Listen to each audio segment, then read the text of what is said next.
I did want to end on something that was near and dear to my heart, Peter, which is financial Cardano. education. No, not Cardano Okay. at all. I don't know if we've talked about Mike Green before or Dr. Pippa Malmgren. Mike Green, yes, but I don't know. I follow them on X. Okay, that's a great idea. They're great followers. So Dr. Pippa, she was the special assistant to President George W. Bush at the National Economic Council, and Mike Green is the chief strategist and portfolio manager at Simplify Asset Management. What I like is that this is sort of like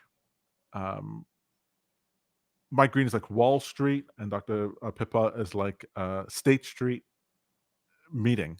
So if you want to hear what the elites think about us people, these are people who are like in District 1, Hunger Games District 1, but they are Woody Harrelson. Like they want to help out the or who was I forget who the black guy was, the singer in District 1 who made the dress for Katniss Everdeen. So there are people. Yeah, there are people in District 1. There are people in the correct time zone. If you watch In Time with Justin Timberlake, or I want to make Divergent, or quotes Maze Runner. I don't know, all those dystopian youth novels. Right. I think of that we're in this. I think of them as District 1, but they care about what happens to the country as a whole, to the individuals, and the conversations that these people have are super useful to broaden your horizon, to think about your future. So I just wanted to play a quick clip from through the video. I'll share it in the chat, and I think everyone should take a look at it. It came out a few weeks ago, but take whatever the 30 minutes or whatever it was to listen to this video, because it was absolutely fantastic. Wait, you're about to play 30 minutes of a video right now? Absolutely, I'm going to play 30 minutes of a video. No, Peter. All right, I'm just going to play the first part of it and then a little bit of the inside, just to give you guys a taste, wet your whistle a bit. We point to things like, well, wages rose as well, but not so much relative to, say, the cost of groceries, which are up 25+%. Totally. By the way, this is a really key point. The difference between nominal and real inflation after the financial crisis. The textbook says lower interest rates to nothing, and that will stimulate activity. Well, yes, but it turns out that most of the startups have not been able to raise any capital. So it's all based on the fact that your lower interest rates implies that banks are lending into the economy. But banks not only stopped lending, they don't even have any lending officers.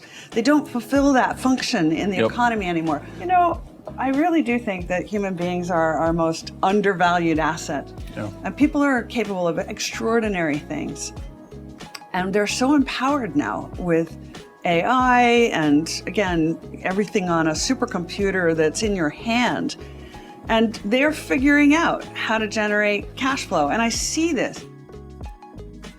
Propped up, and then let's prop up the other one, et cetera. And we are constantly propping those up without really even realizing what we're doing or why we're doing it in a lot of situations, right? So there's a lot of frustration. I see this on Twitter all the time where people are saying, let the system fail, right? Well, when you let the system fail, to quote from The Big Short, right, people die, right? We're talking millions and millions of deaths that occur in that result. I don't think anyone is quite as cavalier when they think about it in that context, but it does actually highlight that as a society, we need to figure out some way of disentangling that social framework from the market framework. And ultimately, I do think that more of that responsibility falls on the capitalist or speculator class. You know, we are going to have to figure out some better way of handling a lot of these transitions, because we really are. You highlight the amazing opportunities that are ahead, and the disinflationary or outright deflationary nature of many of these. I look at, you know, the cost of accessing or providing what are called tokens for calculation on ChatGPT, and my understanding is the cost is down by a factor of 100,000 in the past 2 years. effectively, we've gone from an environment in which, think about it, the cost of getting in your car, driving to the library, asking the local librarian to help you search up some information, right? And then providing you with calling up a local professor and saying, what's your interpretation of these materials that I've looked up, right? Yeah. Which it sounds crazy particularly to young people today, but like that was the process of research that we went through in the 1970s and 1980s. And today I type it in on my phone, which happens to work wherever I am, and I plug it into ChatGPT and I say, what's the interpretation of this? And it comes back with something that's probably pretty close to as good as what that college professor would have told me, certainly when I wasn't paying them for that insight. But part of the question then becomes, well, what does everybody do? Exactly. Well, so here's the good. When you All right, put it that's that just about way. your whistle. Great conversation. I absolutely love it. It's really great to hear. To me, this is like the all-in podcast, but if they were like two decent human beings, Oh my God. you know what I mean? Like really decent Why- people all around. Why are you trying to create enemies? I will take on Chamath Palihapitiya any day of the week. All right, you want to get him on after hours? I'll have a one-on-one with him. No, but they're all part of the same world. But to hear how all these people think and talk and the things that they care about, like these two people, they don't have to sit around doing this. They're multimillionaires. They don't have to do any of this. But that they're doing it is super, super insightful. And whether you agree or disagree with them, it's fascinating, the conversation. They talked about two things. One was inflation and what they're doing to combat inflation. And you told me that thing where the banks aren't actually lending to businesses. So I don't know if you want to talk about that. And then the other thing sounded like a second subject where the cost of doing business is dramatically lower, or the access to information is lower. The deflation, yeah, exactly. How do you relate those two? Why do we watch that? Well, the video's very wide-ranging. I said it was 30 minutes. It's actually an hour and a half. I remember watching it, and the time just flew by.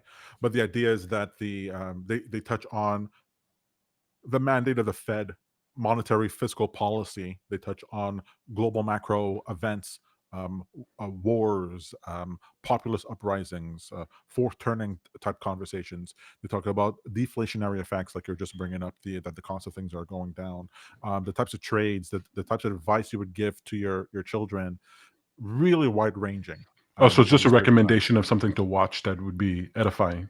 That's right. But for the two things you're talking about they're talking about the Fed policy, that the Fed policy was made at a time where the interest rates would have a predictable effect within the economy. But now it's not, because the transmission mechanism for the interest rate change are the banks, but the banks aren't lending. Right. Credit is being created some other way, but it's not through the banks. So they go, well, our policy then doesn't work. And then when you're talking about the ChatGPT example, he was giving the example as long-winded way of how you might do research, but that's literally the definition of deflation. Right. He's saying that the increase in productivity that we have, and at the rate of it, is that within his lifetime, he's not even old. Within his lifetime, he goes from something that would have cost thousands and taken weeks to months to do to something that takes seconds to do for the same quality or better. Totally. And so he goes, we don't know how to factor that in.